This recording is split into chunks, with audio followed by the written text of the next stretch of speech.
I tried Ironfish wallet app for 7 days. Here's the shocking truth. When I started testing the Ironfish wallet, I didn't know what to expect. It's a newer player in the crypto world, and most people haven't even heard of it. But after 7 days, the shocking truth is that Ironfish isn't just another wallet, it's a full-blown privacy revolution in blockchain technology. On day 1, I installed the app and immediately noticed something different. Ironfish isn't built like typical wallets. It's part of a privacy-focused blockchain that encrypts every single transaction, not just your balance, but sender and receiver details too.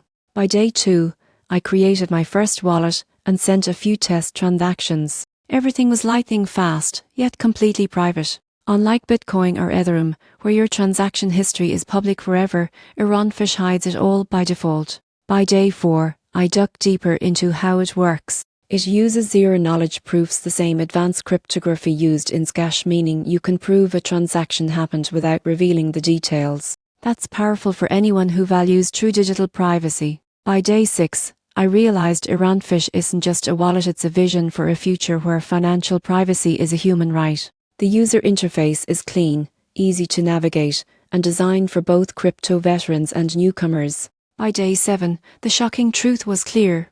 Ironfish might not have the hype of mainstream wallets yet, but it's redefining what privacy in crypto should look like. Most people get this wrong. They think privacy coins are for hiding shady activity. But the reality is, privacy is about protecting your data, your identity, and your freedom. After a week, I can confidently say Ironfish is one of the most forward-thinking wallets I've tested. If you believe in the future of secure, private digital transactions, this one deserves your attention.